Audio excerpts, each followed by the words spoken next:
SCO से पहले भारत का सबसे बड़ा स्ट्रैटेजिक मूव। भारत के स्ट्रैटेजिक मूव से चीन हुआ परेशान। बंगाल की खाड़ी में बड़े पैमाने पर भारत जापान के बैटल ग्रुप्स तैनात। इसको कहा जा रहा है Japan India maritime exercise, JIMEX. 6 warships, fighter jet, submarine और P-8I patrol aircraft, maritime patrol aircraft Bengal की खाड़ी में तैनात। ऑस्ट्रेलिया के डार्विन में भी, डार्विन वहां का एक कोस्टल सिटी, नॉर्दर्न टेरिटरी की कैपिटल, वहां भी भारत की बड़ी तैनाती। और अब जरा देखिए ये क्या बात है। ये जो कहा जा रहा है कि एससीओ में द्विपक्षीय वार्ता नहीं होगी। लोन देने वाले आपकी मदद नहीं करते, वो लाभ कमाने के लिए देते हैं।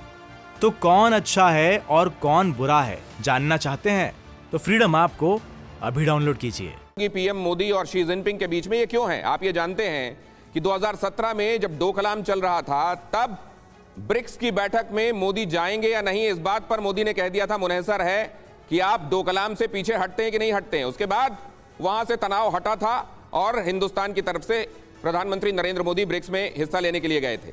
यहां भी आप जानते हैं कि वो ब्रिक्स में हिस्सा लेने नहीं गए लेकिन क्वाड में हिस्सा लेने चले गए थे। इससे चीन को एक स्ट्रांग मैसेज गया था। और अब एससीओ में वो जाएंगे तो बात करेंगे कि नहीं, ये कई चीजों पर मुनहसर है। लेकिन जरा ये देख लीजिए, ऑस्ट्रेलिया में डार्विन आप देख रहे हैं, नॉर्दर्न टेरिटरी में, ये एक वेस्टर्न शोर है ऑस्ट्रेलिया का, जहां पर हिंदुस्तान का शिवालिक क्लास स्टेल्थ फ्रिगेट पहुंचा हुआ है और साथ में P-8I पहुंचा हुआ है। और वहां डाडो, वहां का जो एक बड़ा पार्क है जिसके नाम पर ये डाडो 2022 एक्सरसाइज है, उसमें हिस्सा लिया जाने वाला है। ये बताएंगे आपको शिवाज सर और डिटेल में। लेकिन इधर देख लीजिए, बे ऑफ बंगाल में भी एक्सरसाइज चल रही है, जिमैक्स। 11 सितंबर से भारत और जापान की नौसेना की JIMEX, Japan India maritime exercise चल रही है। और इसमें भी जापान की तरफ से और हिंदुस्तान की तरफ से कई सबमरीन और यहां पर कैरियर ग्रुप्स हिस्सा ले रहे हैं। और इससे जाहिर है चीन की धड़कनें बढ़ी हुई हैं। और ऐसे माहौल में कितना बातचीत का मन होगा एक दूसरे से, ये आप समझ सकते हैं। और तीसरी अहम वजह यह है कि इंडो पैसिफिक में त्रिपक्षीय ढांचा स्थापित करने पर भारत और फ्रांस सहमत हो गए हैं। इसमें ऑस्ट्रेलिया और यूएई को अलग अलग जगहों पर साथ में रखा जाएगा। इस बात का क्या महत्व है और इससे आगे क्या होगा? राजीव सर, एक क्विक कमेंट आपका।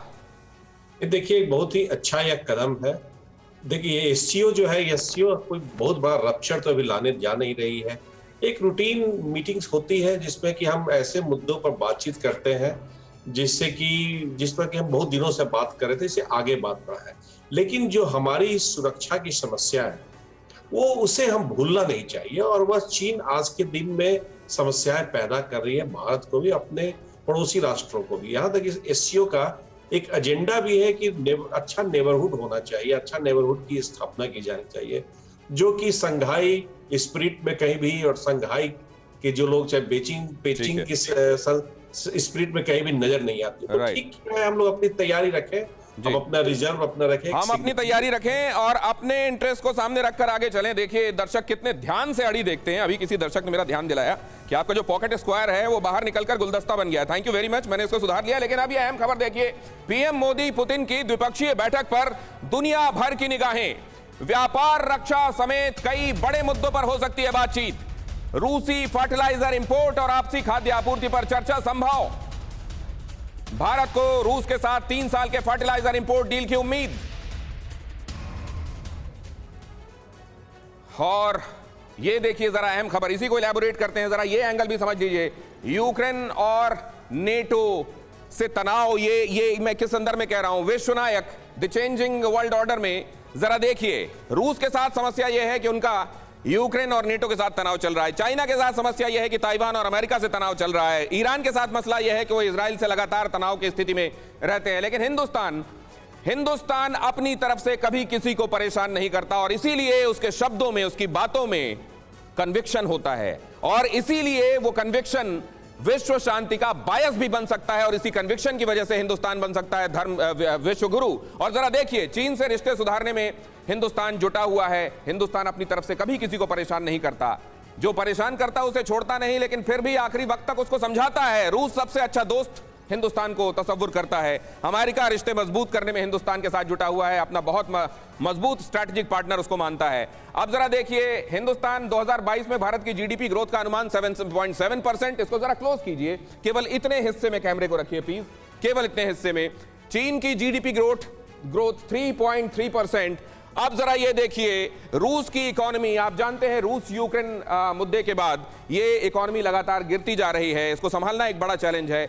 ईरान की जीडीपी ग्रोथ अगर आप देखें तो ये 3.7% की दिखाई देती है, और अगर ये सबको आप कंपेयर कर लें तो ये जो आंकड़ा है 7.7%, उस दुनिया में जहां बाप बढ़ाना भैया सबसे बड़ा रुपया है, ये 7.7 सबसे बड़ा फिगर है। और इसलिए एससीओ के सभी देशों में सिर्फ भारत पश्चिमी देशों से उसके अच्छे संबंध हैं। इस मुद्दे को भी आप इस मसले को भी रेखांकित कीजिए। एससीओ के देशों और पश्चिमी देशों के बीच में भारत एक पुल का काम, ब्रिज का काम कर सकता है, जहां पर नेटो और एससीओ के बीच की जो दीवार है उस दीवार को पुल बनाया जा सकता है, ब्रिज बनाया जा सकता है, और हिंदुस्तान वो काम अंजाम दे सकता है। युक्तेश्वर सर, क्या मैं ठीक कह रहा हूं? और वहां से भी ये ऐसा ही दिखाई देता है दुनिया के जिस कोने में आप बैठे हुए हैं। बिल्कुल आपने सही कहा, क्योंकि भारत ही एकमात्र देश है, जैसे मैंने पहले भी कहा कि वो क्वाड जो अमेरिका, ऑस्ट्रेलिया और जापान के साथ में भी उसके अच्छे उसका मेंबर भी है, और वो एससीओ का भी मेंबर है।